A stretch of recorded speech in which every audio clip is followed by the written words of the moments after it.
এনেকুৱা এটা ঘটনা যাতে দ্বিতীয়বাৰ এখন গাঁৱত নহয় গোটেই পৃথিৱীতে যাতে নঘটক সেইটো কামনা কৰি আজি আমি শৰাই প্ৰসাদ লৈ তাই ভাগৰ তিলনি বুলি আমি ইয়াত সমজুৱাভাৱে ৰাইজ গোট খোৱা হৈছে আৰু তাইক যাতে আমি এইটোৱে কামনা কৰোঁ তাই যাতে ফাঁচি অদা হয় আৰু উকিল সন্থাকো আমি এই প্ৰতিদিন টাইমৰ জৰিয়তে ক'বলৈ বিচাৰোঁ যাতে পইচা যিমানে নিদিয়ক লাগে উকিলে যিটো হেৰি লয় এইটো যাতে কেছটো ল'ব নালাগে এনেকুৱা যাতে উঠি অহা প্ৰজন্মৰ কি হ'ব তাৰমানে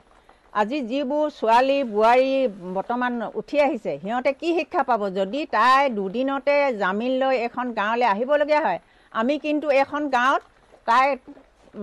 ইয়াত ঠাই নাই আজি সেই বুলি আমি তাই তিলনি মৰিলে বুলি তিলনি কৰা হৈছে আৰু যাতে এইখন গাঁৱত ভৰি দিব নোৱাৰে তাই আজি 3 দিন আজি মৰিলে বুলি আমি তিলনি কৰিছোঁ আৰু যদি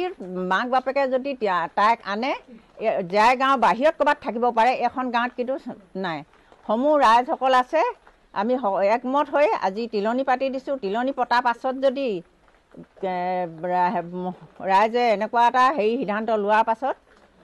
আমি তাইৰ স্থান নাই ছোৱালীয়ে হওক বোৱাৰীয়ে হওক মইতো মোৰ ছোৱালী আছে বোৱাৰী আছে সিহঁতেও হওক গাঁৱৰ নাই গোটেই পৃথিৱীকে মই ক'বলৈ বিচাৰোঁ যাতে এনেকুৱা এটা ঘটনা নঘটে আজি এই ছোৱালীজনীয়ে মই অহাৰ লগে লগে কৈছে যে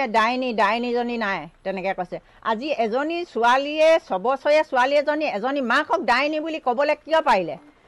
আজি সেই ছোৱালীজনী কি শিক্ষা দিলে তাই ভৱিষ্যতে যাতে এনেকুৱা এটা নহয় আৰু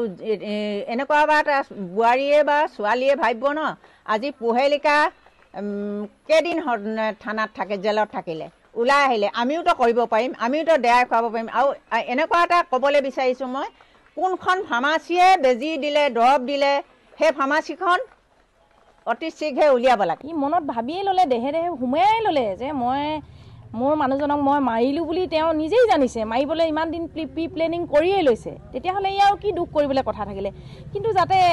তাইক এইটোৱে অনুৰোধ থাকিল তাই বুলি নহয় আমাৰ গোটেই গাঁৱৰে বা ল'ৰা ছোৱালী জীয়ৰী বোৱাৰী সকলোলৈ এইটোৱে অনুৰোধ থাকিল ভৱিষ্যতে এনেকুৱা এটা নকৰে আৰু তাইৰ দৰে যে ইমান মাষ্টাৰ মাইণ্ড থকা ছোৱালী কিমান ভাল কাম কৰিব পাৰিলেহেঁতেন সমাজৰ কাৰণে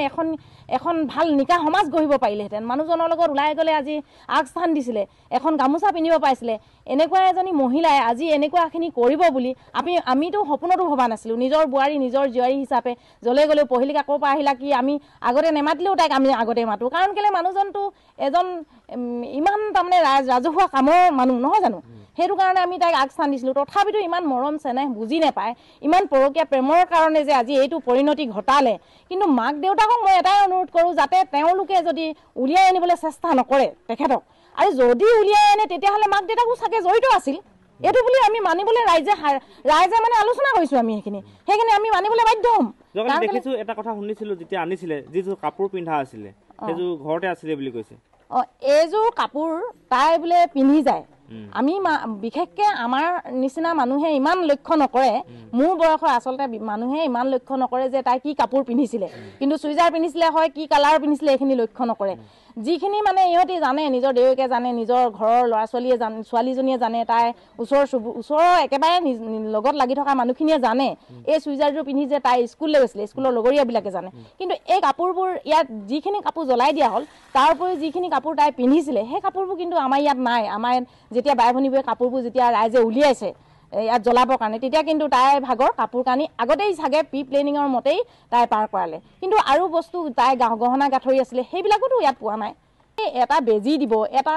যদি দুটা যদি কেপচুল খুৱাব পাৰিছে যে স্লিপিং টেবলেট যদি খুৱাব পাৰিছে তেতিয়াহ'লে প্লেনিঙতে মাৰিছে এই প্লেনিং এতিয়া কৰা নহয় চাগে বহুত দিনৰ পৰা কৰি আছে নাই পোৱা ইয়াত কাপোৰ পাইছে ধুমাধুম কাপোৰ খুলিছে ছোৱালীজনীয়ে হ'লেও মানে ছোৱালীজনীয়ে যিমানখিনি জানে নেজানে সেইটো তাইৰ কথা ক'ব নোৱাৰি বাৰু সৰু ছোৱালী কিন্তু দেখিছে দেউতাকক যে মাকে ঠেকেচি মাৰিছে এইখিনি কথাটো তাই কৈছে ৰাইজৰ আগতো কৈছে কিন্তু এইখিনি মানে এতিয়া তাই কি কৰিলে কি নকৰিলে এতিয়া তাইহে জানিব আৰু কিন্তু তাইৰ মনত যে অকণমান দুখ হ'ব লাগিছিলে কেলে জীৱনটো খাম বুলি জীয়াই থাকিম বুলি আহিছিলে 12 বছৰ হৈছেহে বিয়া হোৱা